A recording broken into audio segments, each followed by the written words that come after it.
And then one last thing before we begin.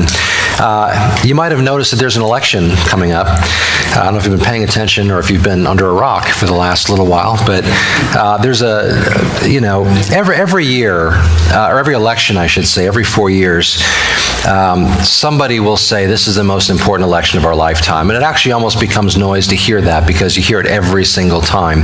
That's not even to say that it isn't true, but it almost loses its sense of poignancy when we get so used to hearing these things. But the truth of the matter is, the elections that take place in our lifetime are all by definition very important. I do believe, and I've taught this, and I hold very firmly to the fact that God raises up leaders and he brings them down. It's not, God's will is not going to be thwarted regardless of who's in the White House and all this kind of a thing. But I also believe that the Bible talks about stewardship and believers taking hold of that which God gives them as a stewardship. And our country, frankly, is our stewardship, among other things. And so I want to encourage you, first and foremost, to vote.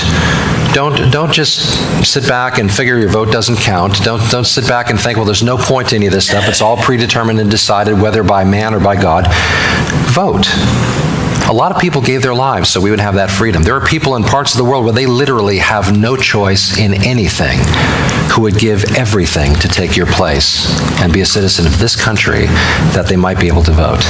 And every year I'm almost brought to tears when I see somebody who's an immigrant from some country that got naturalized as a citizen and for the first time is casting a vote. Think about that. You and I take for granted something that most countries in the world would give anything to have. So vote, educate, and along with that, educate yourself.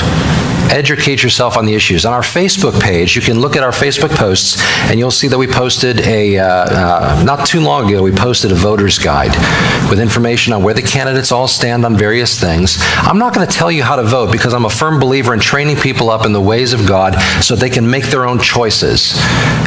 You voting for me is not really the end game here. I think you need to think through these things yourselves and vote for those things, vote for that candidate, I should say, that best reflects your Christian values. Now, I will grant that this is a tough one this year.